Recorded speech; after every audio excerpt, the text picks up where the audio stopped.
Step-by-step guide to getting a contractor license in Ohio. Step 1. Choose your business structure.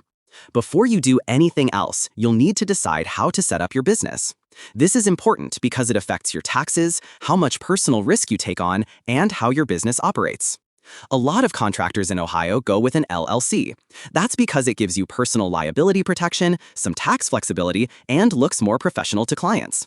But you can also look into other setups like sole proprietorships or corporations.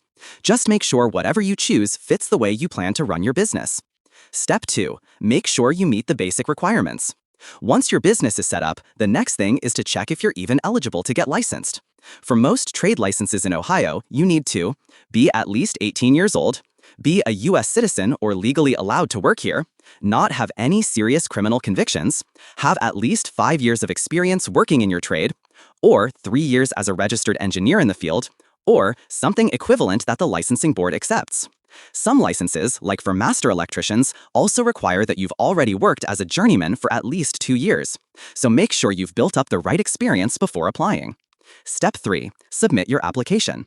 Once you're sure you meet the requirements, it's time to apply.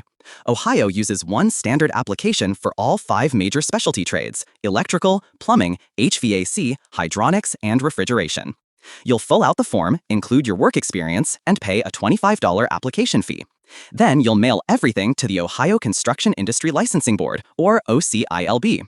Their office is in Reynoldsburg, and you'll want to send it to the exact address listed on the form to avoid delays.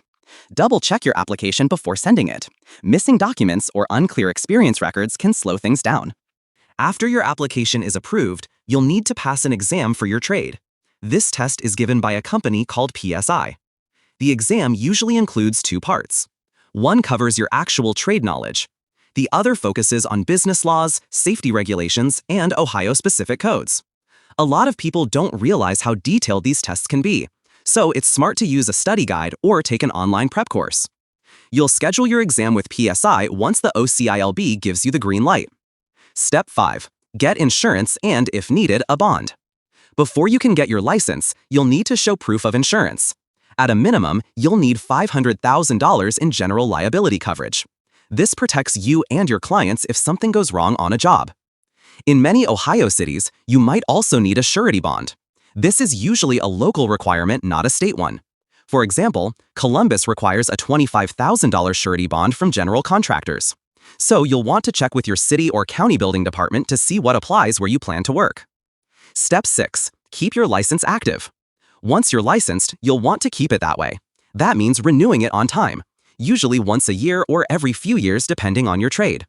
You'll also need to complete continuing education to stay up to date on your trade and any changes in Ohio law. The state will tell you how many hours are required during each renewal cycle. Missing deadlines or skipping education can cause your license to lapse, which could mean fines or losing jobs. That's it.